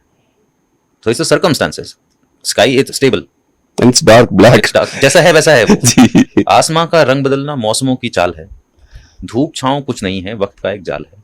इसमें एक शेर है, रूह और सांसों का रिश्ता क्या गजब का खेल है. रूह और सांसों का रिश्ता क्या गजब का खेल है, एक दिए की लौ के आड़े एक हवा की ढाल है. तो जिंदा कब होते हो आप सांस जब आपके अंदर चलने लगती है तब डॉक्टर कहता है आप जिंदा हो. फिर अध्यात्म कहता है आपके अंदर आत्मा भी होती है. आत्मा निकलने से मेरी सांस बंद होगी या सांस बंद होने से आत्मा निकलेगी, और दोनों इतनी कमजोर हैं, एट द सेम टाइम इतनी पावरफुल है. तो वो आत्मा अगर एक दिए की लौ है जो कॉन्शियसनेस है, जिसकी वजह से आप जिंदा हो, तो सांसें उसको प्रोटेक्ट कर रही हैं जो कि हवा है. तो वो एक दूसरे पे कैसे बुनी हुई चीज है वो. तो रूह और सांसों का रिश्ता क्या गजब का खेल है, एक दिए की लौ के आगे एक हवा की ढाल है. अब इसमें फिर अपना एक एलिमेंट है कि जिंदगी की खामोशी है जिंदगी के शोर में, जिंदगी का शोर ही तो जिंदगी की ताल है. So whatever you are finding, it's already there. sometimes we get so consumed by the idea of achieving something, and when we reach there we don't achieve it until we feel we have achieved it. There is no parameter, किसी चीज का parameter नहीं है, health का नहीं है, पैसे का नहीं है, कोई पैरामीटर नहीं है, क्योंकि हर खूबसूरत किसी ना किसी की नजर में बदसूरत है, बिल्कुल, और हर बदसूरत किसी ना किसी नजर में खूबसूरत है. सुरीला भी बेसुरा है, बेसुरा भी सुरीला है. वरना वो जो मेटल म्यूजिक वालों को कौन पूछे. हाँ, कौन पूछे. हाँ, बिल्कुल सही बात है. तो ये अच्छा, मुझे मैं एक बात बताता हूँ जी. 2023 में मैं 80 किलो का था, ठीक है, और अब जब मैं अपनी फोटो देखता हूँ मुझे लगता है यार क्या लगता था मैं, लेकिन उस समय I wasn't happy with my self. I was looking for something which was not me. अब मुझे लगता है यार क्या लगता था मैं. आप समझ रहे हो ना, मेरे साथ हमेशा से होता है ये, और मुझे इस पे काम करना ही पड़ेगा, क्योंकि मुझे चीजें जब मिलती हैं मेरे पास उनकी कोई वैल्यू नहीं होती. आप समझ रहे हो ना, जैसे मुझे universe is giving me something, I don't care about it, और जब मुझे मेरे पास नहीं होती मुझे लगता है ये होना चाहिए था, ये नहीं है. और जब वो मुझे मिलेगी 7-8 साल बाद तो मेरे दिमाग में नहीं आएगा एक बार मैंने सोचा मेरे पास होना चाहिए था, अब मेरे पास है, but I don't care. It's like an addiction. So when you don't do it, you miss the absence. But when you do it, you don't care it. You care for it. So जैसे चाय नहीं मिलेगी तो पता चल रहा है कि यार चाय नहीं पी आज. चाय पीते हुए ये नहीं कहेंगे आह क्या चाय है यार, थैंक यू, क्या कमाल की चीज बनी. No, we don't even feel that kick. अब वो इसका कैफीन भी हिट नहीं करता है. अब वो अगर कोई सिगरेट पीता है तो वो निकोटीन भी हिट नहीं करता है वो हिट. यार आप चाय पे लिखो यार. चाय पे वो नॉन पॉलिटिकल जो अभी आपने फील करा ना कि यार एक जमाने में मतलब क्या था वो. चलिए मैं आपको हिंदी में सुनाता हूँ. हाँ प्लीज. 2 दिन ही मधु मुझे पिलाकर ऊब उठी साकी बाला, भरकर अब खिसका देती है वह मेरे आगे प्याला, नाज अदा अंदाजों से अब हाय पिलाना दूर हुआ, अब तो कर देती है केवल फर्ज अदाई मधुशाला. ठीक है, तो ये चाय के साथ मुझे वही याद आ गया कि मतलब ये फर्ज अदाई कर रही है. मैंने अभी रिसेंटली हिंदी में कुछ लिखा था जी, क्योंकि मेरा मानना है कि आप जिस भाषा में जो थॉट आया आपको उसमें लिख देना. मैं हरियाणवी में लिखता हूँ, पंजाबी में लिखता हूँ, हिंदी में लिखता हूँ. पंजाबी में सुनने की कोशिश की, समझ में नहीं आया. हाँ कोई बात नहीं. लेकिन जो मैंने पंजाबी में अभी लिखा है आई एक्सप्लेन. तो हिंदी में था कि प्रेम द्वैत के पार सखी, प्रेम स्वतः आधार सखी. क्या बात है. मैं ना खोलूं पिया की वाड़ी, तू ना खोले पिया की वाड़ी, प्रेम ही खोले द्वार सखी. बहुत बढ़िया. You don't reach to the destination if you are consumed by your own idea. So मैं भी उसका दरवाजा नहीं खोल सकता, तू भी उसका दरवाजा नहीं खोल सकता. वो खोलेगा तब हम दोनों अंदर जा सकते हैं. एंड वो क्या है? That's love. सो और लव की डेफिनेशन क्या है भाई? मेरी नजर में है कि आपके पास की कोई परिभाषा नहीं, ये स्वतः आधार है. सही बात है. परा संसार है, you can not explain it. मुझे लगता है भाई कि ग्रेविटी, टाइम और लव यूनिवर्सल है. यू गो एवरीवेयर, इंटरस्टेलर चले जाइए, आप कहीं भी चले हर प्लेनेट पे समय होगा, ग्रेविटी होगी, हर सितारे में ग्रेविटी होगी, समय होगा. लेकिन अगर आप चले गए हैं तो प्रेम भी होगा वहां पे. Prem transcends through the bodies, prem transcends through the souls. In fact एक बार के लिए आप टाइम को भी शायद डिनाई कर सकते हो, because time is a parameter to measure maybe black holes. हाँ, मे बी एक्सिस्टेंस को मेजर करने के लिए हमने कन्वीनियंस के लिए हमने एक पैरामीटर बना लिया. सो इट्स जैसे वो फिजिक्स में कहते हैं ना, time is equal to distance, distance is equal to time. तो हमने वो इस पॉइंट से इस पॉइंट पे पहुंचने का जो डिस्टेंस है उसको हम लोग कन्वीनियंटली टाइम बोल देते हैं. सबसे छोटा सेकंड है, फिर मिली सेकंड है, सेकंड है मिनट है, फिर वो डेज में कन्वर्ट हो जाता है, फिर वो मंथ्स में जाता है, वीक्स में जाता है, ईयर्स में जाता है, डेकेड्स में जाता है, फिर वो हंड्रेड्स में और फिर जनरेशंस में हो जाता है. तो हम लोग इस तरीके से हमने कन्वीनियंट चीज़ों को मेजर करने के लिए हमने बना लिया. अगर आपका टाइम का कॉन्सेप्ट खत्म हो जाए, it will affect your ageing, it will affect your lifestyle, it will affect your, मुझे एक धुकधुकी सी लगी रहती है, बंद हो जाएगी. यस, है ना. अगर टाइम का कॉन्सेप्ट खत्म हो गया, समय तो चलता रहेगा, हमारे दिमाग से खत्म हो जाए, क्योंकि समय हम रोक नहीं पाएंगे. Time is all what? Time is the movement of earth in the space, right? अब वो भी हमने गिना है ना. एक वो क्या था, मैंने 2-3 साल पहले एक ऐसे ही फटे हाल में शेर ऐसे ही कह दिया था वो. हाँ मतलब मैं अक्सर सैड शायरी करता नहीं हूँ, मुझे बहुत कम पसंद आती है इस तरह की शायरी, लेकिन थॉट आते तो मैं कहीं भी ना रुकता नहीं. वो था कि सच में कुछ बदला है ना, सच में कुछ बदला है ना संसार में, लोग अब भी हैं उसी बदहाल में, धरती ने सूरज का चक्कर काटा है, बताओ क्या नया है इस साल में. तो न्यू ईयर पे किसी ने मेरे को हैप्पी न्यू ईयर बोला, मैंने उसको रिप्लाई, सच में कुछ बदला है ना ख्याल में, लोग अब भी हैं उसी बदहाल में, तो धरती ने सूरज का चक्कर काटा है, क्या नया है बोलो अब इस साल में. यहाँ पे जो बदहाल शब्द है, हाँ. कई लोग फाइनेंशियली ही लेते हैं उसको. हाँ, प्रॉब्लम यही है कि भाई स्पिरिचुअली भी आप बदहाल हो सकते हैं, मेंटली आप बदहाल हो बिल्कुल सकते हो हैं। सकते हो। अब बदहाल में लोग लेते हैं कि अरे गरीब है, नहीं भाई बहुत गहरा है, बदहाल में तो कुछ भी हो सकता जॉन है। एलिया कहता है ना कि क्या तकल्लुफ करें ये कहने में कि हम जो भी खुश है उससे जलते हैं। अब देखो ये आमतौर पे ये एक ह्यूमन इमोशन है, we can not upfrontly accept it कि यस हमें जेलसी हो रही है, लेकिन वो जेलसी वाली बात नहीं कर रहा है। वो कह रहा है दुनिया खुश किस चीज में है, नशे में खुश है, किसी को मार के खुश है, कोई किसी को लूट, वो कह रहा है जो भी खुश है मैं उससे जलता हूँ। हम उससे जलते हैं का मतलब ये नहीं है कि उसको जेलसी या एनवी फील हो रहा है कि मुझे भी करना है। वो कह रहा है मुझे इतना गुस्सा आती है, क्या है लोग किस किस बात पे खुश हो रहे हैं। ये भी एक परसेप्शन है शेर को समझने का, और ये भी परसेप्शन है कि भाई खुद का दिल टूट गया, दूसरे की बंदी देख के कह रहा है जो भी खुश है मुझसे जलते हैं। ये भी एक परसेप्शन है। जैसे आम भाषा में लोग jealousy, revenge, they are pure emotions. Pure emotions. You can't deny them. You cannot. If you're denying, and a lot of people say, is that not that I'm judging you? Bitch, you're judging me. You're just defending yourself by saying that by shit. saying it. Yeah. Yes. मैं ना कबीर की life से एक बड़ी कमाल की कहानी है ना। राजा ने कबीर को एक हीरा गिफ्ट दिया, और तो कबीर ने कहा कि नहीं ले जाओ मेरे सामने से, मेरा क्या काम है, माया मुझे नहीं चाहिए। तो राजा का सैनिक वो सेनापति लेके वापस आ गया कि उन्होंने तो मना कर दिया। उन्होंने क्या कहा, उसने कबीर ने कहा कि मुझे नहीं चाहिए, माया मुई मतलब बकवास है, मुझे नहीं चाहिए। तो क्या कमाल के संत हैं, बताओ कितनी मतलब माया के प्रति उनका कोई मोह नहीं है। कबीर के दर्शन करने गए तो कबीर को कहते हैं कि आपसे बड़ा संत मैंने कहीं नहीं देखा। तो कबीर कहते हैं मैं संत नहीं हूँ भाई, मैं साधु हूँ। तो बोलते हैं नहीं, पर मतलब अंतर क्या है। उसने बोला साधु वो है जो साध रहा है, मैं अभी साध रहा हूँ। तुम्हें संत देखना है करीम के पास जाओ, कबीर का बेटा, ये सेम हीरा जो है उसको गिफ्ट कर देना। वो हीरा लेके राजा वहां पहुंचा, तो वो आया, अंदर गया राजा से, उसने वो हीरा लिया और उसने वो हीरा गिफ्ट के राजा को बोला कि आप यहाँ रख दीजिए महाराज। ले लिया। राजा मन में तो कुड़ रहा है अंदर अंदर की यार इसके बाप ने तो 1 सेकंड में ऐसा कह दिया था, ये तो देखो 1 सेकंड में रख लिया, लालची। चला गया वो। तो राजा कबीर के पास गया तो बोला 1 साल के बाद जाना उसके पास और कहना वो हीरा कहाँ है। तो राजा 1 साल के बाद गया, बोला मैंने आपको एक वो तोहफे में एक बड़ा सा हीरा दिया था। तो बोला वो वहीं रखा होगा जहां आपने रखा था। तो राजा को हैरानी हुई, यार ये वहीं रखा है जहां मैं रख के गया था, पोटली एज इट इज रखी है। तो कबीर को कहता है यार मैं समझ नहीं पाया ये क्या है। तो बोला मैं अभी भी इस असमंजस में हूं कि शायद इसको देख के मैं पिघल सकता हूं, मैं साध रहा हूं। उसने साध लिया है, वो वहां पड़ा हो, उसके हाथ में रखा हो, उसकी जेब में रखा हो, उसके सामने रखा हो, उसको उससे फर्क नहीं पड़ता है। तो जेलसी, थॉट्स, किसी भी तरीके गुस्सा, एग्रेशन, जब हम ये कहते हैं ना या अपने ऊपर ये इम्पोज करते हैं, या एक वो क्या बोलते हैं, एक वर्ड है ना शालचन, हम जबरदस्ती का ये दिखावा करते हैं कि नहीं मुझे तो ये सब चीजें नहीं आती, उनसे ऊपर उठ चुके मेरे अंदर ये सब चीजें नहीं। It's not that the moment we say that means we do have it. हां वी डू हैव इट। अच्छा, एक किसी पे कहानी एक और भी है कि मुझे उन संत का नाम नहीं याद आ रहा है। तो क्या होता है कि वो पुत्र जाता है, महिलाएं नहा रही होती हैं। तो कबीरदास की हमारे पौराणिक संतों की बात है शायद, तो वो जा नहा रही होती हैं, तो महिलाएं ब्रेस्ट खुले होते हैं तो नहाती रहती हैं। तो जो पिता होते हैं उनके शायद दुर्वासा ऋषि थे या महर्षि व्यास थे, कोई इनमें से ही था, कोई बड़ा ऋषि है हमारा, मुझे उनके नाम नहीं याद आ रहे। तो जब पिताजी गुजरते हैं महिलाएं फटाफट ढक लेती है। तो बोलता है वो रुक जाते हैं, कहते हैं ये क्या था, मतलब मुझे भी फर्क नहीं पड़ता, महिला तुम्हारे स्तन खुले रहे ना, मुझे फर्क नहीं पड़ता। तो महिलाओं ने कहा कि आपके पुत्र को पता भी नहीं कि ये क्या है, आपको पता है।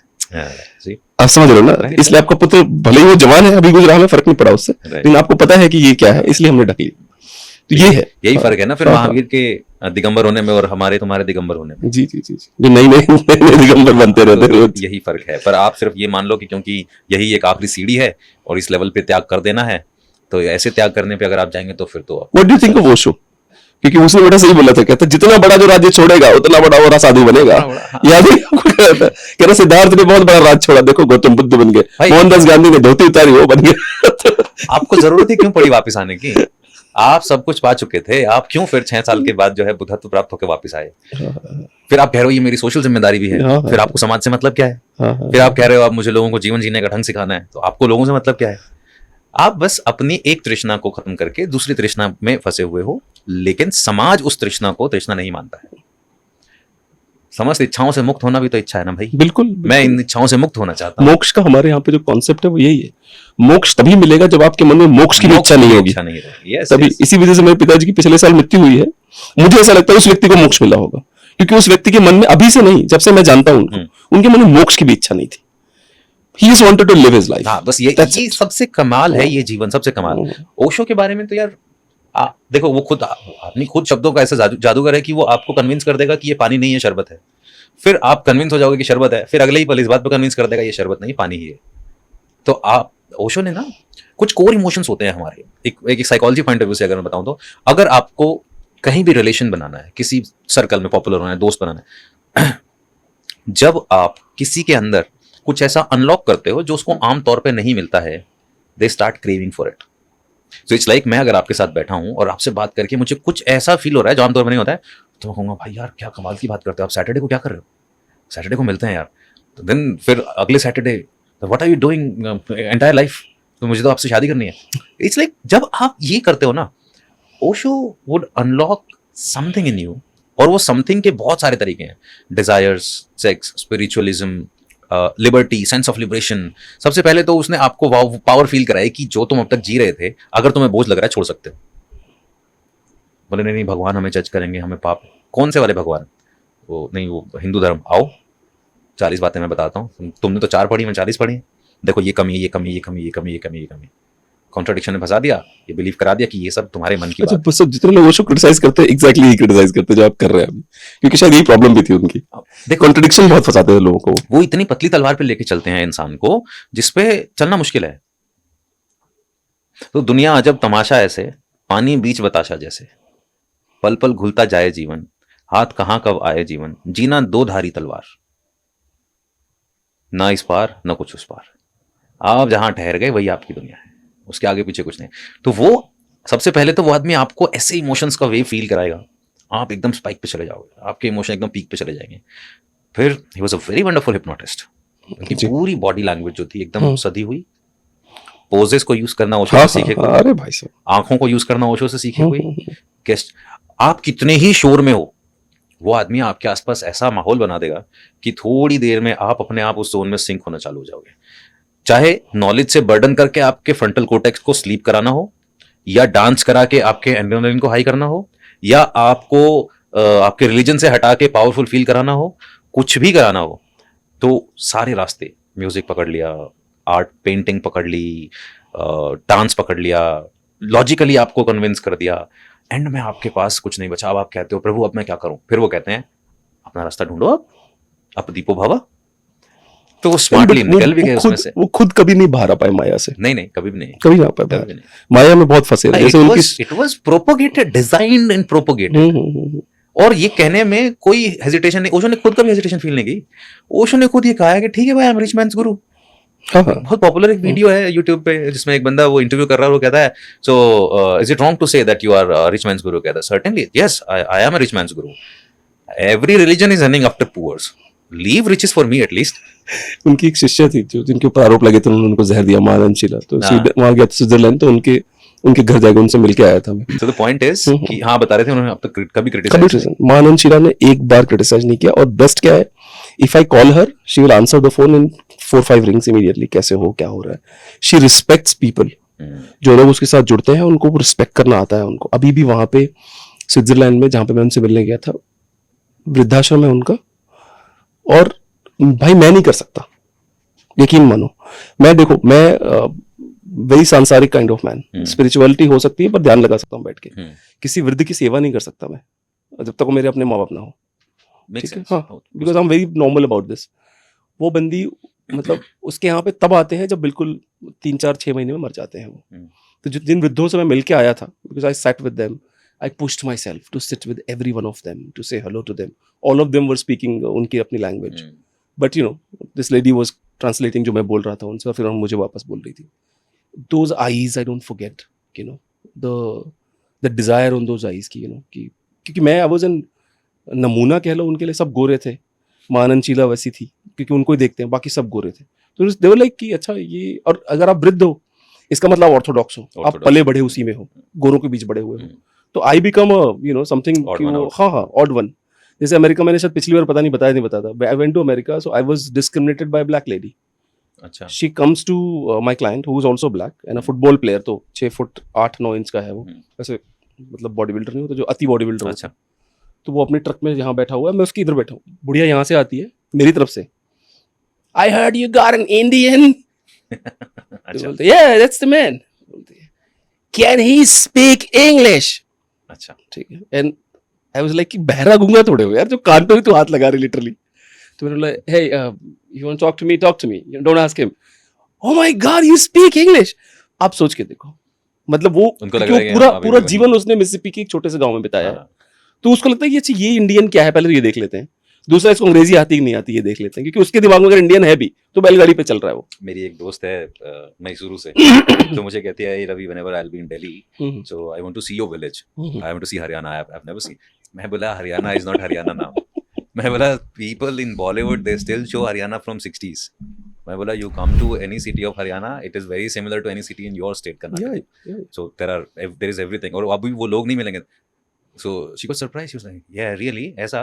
मैं बोला हाँ ऐसा ही है भाई, वो हरियाणा में वो हरियाणा नहीं है जो तुम्हें लग रहा है गांव में जाके ऐसा होगा, और वो हरियाणा होता तो तुम्हें आना भी नहीं चाहिए। हाँ, तो फिर बोलते हैं then what about Delhi in गांव? मैं बोला so we met in Mumbai, तो मैंने बोला देख मुंबई जैसा नाइट लाइफ यहाँ एक्सपेक्ट मत करियो, not in Delhi, not in Gurgaon. तो कहते हैं I have been there once और it was not a good experience. मैं बोला दैट्स इट, तो if you are coming to Delhi we can catch up, we can go and eat something, but नहीं उससे ज्यादा नहीं, इट्स नॉट सेफ। और कौन ऐसा मतलब यार मुंबई इज ब्यूटीफुल सिटी। हो amazing. Which one is your favourite city? I love Mumbai, Surat, this Ernakulam, which is Kochi, Ernakulam, yes. and Ahmedabad is also ठीक है। बस ऐसा सेफ और नाइट लाइफ वाले जितनी भी जगहें हैं, so I enjoy। सूरत भी बहुत मजेदार लगता है मुझे, खासकर नवरात्रि के दिनों में क्या रौनक होती है भाई साहब वहाँ पे, अलग ही। मुंबई में बहुत मिक्स हो गया है। मेरी वाइफ बार बार जाती रहती है, मैं एक बार भी नहीं गया। सूरत उनका बिजनेस, उनका काम पड़ता रहता हाँ राइट। है। I have never been to Surat, तो मुझे जाना चाहिए शायद एक बार, है ना? डे टाइम में आपको बड़ा शांत दिखेगा, कुछ नहीं, सूरत बड़ा शांत है, और वहाँ पे ऐसी वो वाली हाइप वाली नाइट लाइफ नहीं है। बट वहाँ ना आप देखते हो सड़क किनारे पूरी फैमिली बैठ के रात को 11 बजे डिनर कर रहे हैं फुटपाथ पे। इधर 4 गाड़ियां लगी हैं, बड़ी बड़ी 4 गाड़ियां लगी हैं, घर से निकले झांकी से वहाँ बैठे खाना खा, कोई किसी को पूछ नहीं रहा है, कोई किसी को टोक नहीं रहा है, कोई शोर शराबा नहीं, कोई बोला नहीं। इंदौर बड़ा है, मिनी मुंबई जैसा है, बट वहाँ का कल्चर अलग है, वो बड़ा गर्म कल्चर है इंदौर का। गुजरात का डेवलप्ड है, सूरत शांत कल्चर है। तो वो मुंबई खाना तो मुंबई में भी खाते हैं लोग, जैसे नरीमन पॉइंट पे आप देखोगे, हाँ, तो लगातार बैठे रहेंगे, परिवार के परिवार हाँ, आते रहते हैं। तो मुंबई की जो वाइब है ना वो स्ट्रगल से भरी हुई है। हर शहर का अपना एक नेचर है ना, जैसे अभी दिल्ली का क्या नेचर है, दिल्ली का नेचर है अपना काम बनता भाड़ में जाए जनता, ये दिल्ली का कोर नेचर है, अपना काम बने। मुंबई का कोर नेचर है कि भाई एक बड़ा सा जंगल है जहाँ पे सब पेड़ है, छोटा बड़ा सब कुछ, जिसको जितना पानी मिल रहा है लपेट लो। सही बात है। लेकिन वहां पे एक मोमेंट पे आने के बाद सब एक है, इसलिए मुंबई की स्पिरिट दिल्ली की स्पिरिट से अलग है। और ऊपर से मुंबई में मुझे बड़ा फनी लगता है क्योंकि नोएडा में मैं रहता हूँ, मैं कभी घड़ी देख के काम नहीं करता। मुंबई में भले आप काम भी मत करो, आप घड़ी जरूर देखते हो फॉर नो रीजन, आदत बन जाती है आपकी। जैसे मैं और आप ही जाएंगे, everybody wants to be on time, तो कोई टाइम पे पहुंच भी नहीं रहा उस शहर में। सब क्या ऐसा मुंबई में बोलते हैं, सब घाई में है पर कोई किधर जा नहीं रहा है। तो ये एक नेचर है। पर मुंबई मेरे को लगता है उसका सेफ होने का एक रीजन है कि एक तो सबको ये पता है कि हम बाहर से हैं, तो पूरे शहर में 80% पॉपुलेशन बाहर से है। ये जो अब चल रहा है ना, स्पीक मराठी, स्पीक कन्नड़ा, ये अननेसेसरली चल रहा है इस वक्त। पता है क्यों चल रहा है ये? क्योंकि मैं तो वहाँ बड़ा हुआ हूँ ना, मैंने 12वीं तक पढ़ाई करी है। मुझे ऐसा लगता है कि वो बाला साहेब ठाकरे वाली वो ढूंढ रहे हैं, रेलेवेंस ढूंढ रहे हैं। पर बाला साहेब ठाकरे की पर्सनालिटी बनाओ, रेलेवेंस अपने आप आ जाएगी। बाला साहेब ठाकरे की पर्सनालिटी के अंदर जितनी दुनिया भर के लोग बहुत सारी कमियां दिखाते हैं, हम तो बड़े हुए जब ठाकरे यंग थे, समझ रहे हो आप? मतलब मैं वहाँ पे जब 5-6 साल का रहूंगा, आपके हीरो तभी बनते हैं 5-6 साल के होते हैं, ठीक। तो ठाकरे तब मुश्किल से 40 साल के रहे होंगे, या हो सकता है 45-50 के रहे होंगे। ठाकरे का जलवा था मुंबई, मतलब भाई साहब मैं बता नहीं सकता कि ठाकरे का क्या जलवा होता था। We used to just go to see a glimpse of him, कि कहीं से दिख जाए, 12-15 साल के हो गए कि तो आता था वो। और ठाकरे ने कभी कोई भी बात पीठ पीछे करी ही नहीं। बोलता है कि आमचे खासदार गेले काँग्रेसमध्ये, ते आम्हाला सांगतात की व्हायलेन्स करू नका, व्हायलेन्स करू नका। मी तुम्हाला सांगतो सगळ्यांना, जिथे भेटणार आपले शिवसेनाचे खासदार जे त्या पार्टीमध्ये गेले, जिथे दिसला तुम्हाला तिथेच तोडवा त्यांना। वायलेंस करो, मतलब वही मारो उनको, जहां मिले वही मारो, ठीक है। बियर पीने पे कि ये बीजेपी के लोग, हिंदी में बोल रहा था उस दिन, ये बीजेपी के लोग बैठे हैं स्टेज पे, ये बहुत नाटक करते हैं। अरे बियर नहीं पियोगे, जियोगे कैसे तुम लोग? आप समझ रहे हो ना, अपफ्रंट होना है सच। ठाकरे शोड द वर्ल्ड कि अपफ्रंट होके भी आप बड़े पॉलिटिशियन बन सकते हो। Honesty is a very rare quality. हाँ, people think if I be honest, I will be destroyed. ऐसा नहीं है। जब हाँ, एक क्या है, कमर अब्बास का शेर है, सामने वाले को हल्का जान के भारी हैं आप, आपका मेयार देखा कितने मेयारी हैं आप। व्हाट इज मेयार? मेयार मतलब स्टेटस। स्टेटस, अच्छा। आप पता है आपका मेयार देख लिया कितने मेयार। तो दूसरे को नीचा दिखा के आप अगर पावरफुल फील कर रहे हो, दैट्स नॉट ट्रू पावर। जब आप दूसरे को भी उतना पावरफुल फील कराते हो, फिर वो ये फिगर आउट कर पाता है कि मैं भी पावरफुल फील कर रहा हूँ इस आदमी के प्रेजेंस में, तो ये कितना पावरफुल है। मत पूछ के क्या रंग है, हाँ, तू देख के क्या हाल है मेरा, मत पूछ के क्या हाल है मेरा तेरे पीछे, तू देख के क्या रंग है तेरा मेरे आगे। ये हुई ना बात की जब आप फील करा रहे हो कि तो अगेन उसी पॉइंट पे आ गए, जब आप दूसरे के अंदर कुछ ऐसा अनलॉक कर देते हो, then they start following for you. और जितने भी लोग सक्सेसफुल हैं आज, उन्होंने सिर्फ यही सीखा है। कुछ नहीं direct, आपकी पर्सनालिटी में कमियां क्या क्या अकॉर्डिंग टू यू? मेरी पर्सनालिटी में कमियां क्या क्या हैं, पता नहीं यार, बहुत सारी कमियां होंगी, आई डोंट नो, बैठ के कभी सोचा नहीं है ऐसे। अगेन जो मेरी स्ट्रेंथ है वही मेरी मुझे लगता है कभी कभी कमी है। सोचना इज योर पावर, लेकिन एक ही थॉट को एक ही एंगल से बहुत ज्यादा सोचना, I think sometimes it consumes you too much, and then I feel that this is the flow of life, लेकिन this is flaw of mind, I go with the flow a lot, और उस चक्कर में बहुत चीजें रह जाती हैं। शादी क्यों नहीं रह जाते हैं? शादी हुई है नहीं हुई है? आपको लगता है? मुझे लगता है हुई है, पर आप कभी चर्चा नहीं करते। 21 साल की एज में शादी हो गई थी मेरी, पर चर्चा नहीं होती, कहीं पता नहीं चलता, सोशल मीडिया पे नहीं है। हाँ ठीक है, बहुत सारे इंटरव्यूज में बात हुई है, बहुत सारे पॉडकास्ट में मैंने नहीं सुना है, पर कई लोग जानबूझ के नहीं करते बात, क्योंकि नहीं, उनको और भी अपॉर्चुनिटीज दिख रही होती है। सी, मेरी वाइफ को ये बात क्लियरली पता है मैं किस नेचर का इंसान हूँ। उनको ये क्लियरली पता है कि मेरी लाइफ में चारों तरफ जितने भी सक्सेस आती है या आई है, या मैक्सिमम सक्सेस, वो मेरे फीमेल फैन बेस से, फ्रेंडशिप से, उसी से आती है। तो वो ना, हम एक म्यूचुअल सी चीज है, इस बारे में कभी कोई प्रॉब्लम हुई नहीं, कभी होती नहीं प्रॉब्लम। मैं कृष्ण नहीं हूँ, लेकिन एक चीज जो है वो मेरे अंदर है कि जब मैं जहां जिसके साथ हूँ, उस वक्त मैं उसके साथ उसी की तरह से होता हूँ। क्या बात है, ये आपको इस पे शेर लिखना चाहिए, बहुत अच्छा बनेगा। हाँ, कुछ ऐसा हो सकता है कि सही बात है कि अभी तो तेरा ही हूँ, कल का पता नहीं है।